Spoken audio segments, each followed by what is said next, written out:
ರೇಣುಕಾಸ್ವಾಮಿ ಕೊಲೆ ಪ್ರಕರಣದಲ್ಲಿ ಜೈಲು ಪಾಲಾಗಿರುವ ನಟ ದರ್ಶನ್ ಟಿವಿ ವಿಚಾರವಾಗಿ ಮತ್ತೆ ಸುದ್ದಿಗೆ ಗ್ರಾಸವಾಗಿದ್ದು ಜೈಲಿನ ಅಧಿಕಾರಿಗಳಿಂದ ವಾರ್ನಿಂಗ್ ಪಡೆದಿದ್ದಾರೆ ಅಂತ ಹೇಳಲಾಗ್ತಾ ಇದೆ. ಬಳ್ಳಾರಿ ಜೈಲಿನಲ್ಲಿರುವ ನಟ ದರ್ಶನ್ ಟಿವಿಗಾಗಿ ಕಿರಿಕಿರಿ ಮಾಡ್ತಾ ಇರೋದಕ್ಕೆ ಜೈಲು ಅಧಿಕಾರಿಗಳು ದರ್ಶನ್ಗೆ ಖಡಕ್ ಎಚ್ಚರಿಕೆ ಕೊಟ್ಟಿದ್ದು, ಪರಪ್ಪನ ಅಗ್ರಹಾರ ಜೈಲಿನಲ್ಲಿ ರಾಜಾತಿಥ್ಯ ಅನುಭವಿಸಿದ ದರ್ಶನ್ ಬಳ್ಳಾರಿ ಜೈಲಿನಲ್ಲಿ ಸೆಲ್ನ ಕಸ ಗುಡಿಸಿ ಶೌಚಾಲಯ ಸ್ವಚ್ಛಗೊಳಿಸುವ ಕೆಲಸವನ್ನ ತಾವೇ ಮಾಡ್ಕೊಳ್ತಾ ಇದ್ದಾರೆ ಅಂತ ಹೇಳಲಾಗ್ತಾ ಇದೆ. ಬಳ್ಳಾರಿ ಜೈಲಿನಲ್ಲಿ ದರ್ಶನ್ಗೆ ನಿಜವಾದ ಸೆರೆವಾಸ ಹೇಗಿರುತ್ತದೆ ಎಂಬ ಅನುಭವ ಆಗ್ತಾ ಇದ್ದು, ಸೆಲ್ಲಲ್ಲಿ ಕಸ ಗುಡಿಸುವುದು, ಬಟ್ಟೆ ತೊಳೆಯುವುದು, ಶೌಚಾಲಯ ಸ್ವಚ್ಛತೆ ಎಲ್ಲವನ್ನ ಅವರೇ ಮಾಡ್ಕೊಳ್ತಾ ಇದ್ದಾರೆ.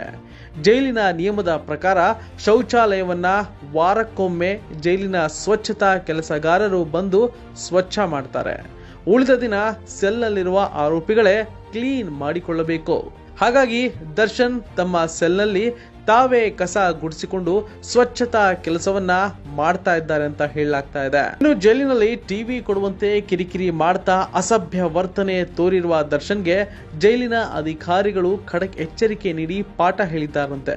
ಇದು ಜೈಲು, ಇರುವಷ್ಟು ದಿನ ಜೈಲಿನ ನಿಯಮ ಪಾಲನೆ ಮಾಡಿ ಹೀಗಂತ ದರ್ಶನ್ಗೆ ಜೈಲು ಅಧಿಕಾರಿಗಳು ತಮ್ಮದೇ ಶೈಲಿಯಲ್ಲಿ ವಾರ್ನಿಂಗ್ ಕೊಟ್ಟಿದ್ದಾರಂತೆ.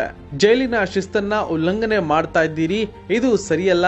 ಜೈಲು ನಿಯಮಾವಳಿ ಪ್ರಕಾರ ಏನು ಸೌಲಭ್ಯ ಕೊಡಲು ಸಾಧ್ಯವೋ ಅದನ್ನ ಒದಗಿಸ್ತೇವೆ.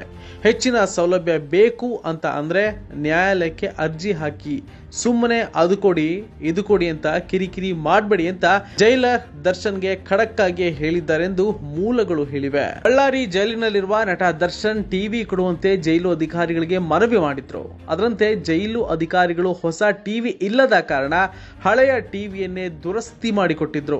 ಆ ಟಿವಿ ಸರಿ ಇಲ್ಲ, ತೆಗೆದುಕೊಂಡು ಹೋಗಿ ಅಂತ ದರ್ಶನ್ ಕಿರಿಕಿರಿ ಕೂಡ ಮಾಡ್ತಾ ಇದ್ರು ಅಂತ ಹೇಳಲಾಗ್ತಾ ಇದೆ.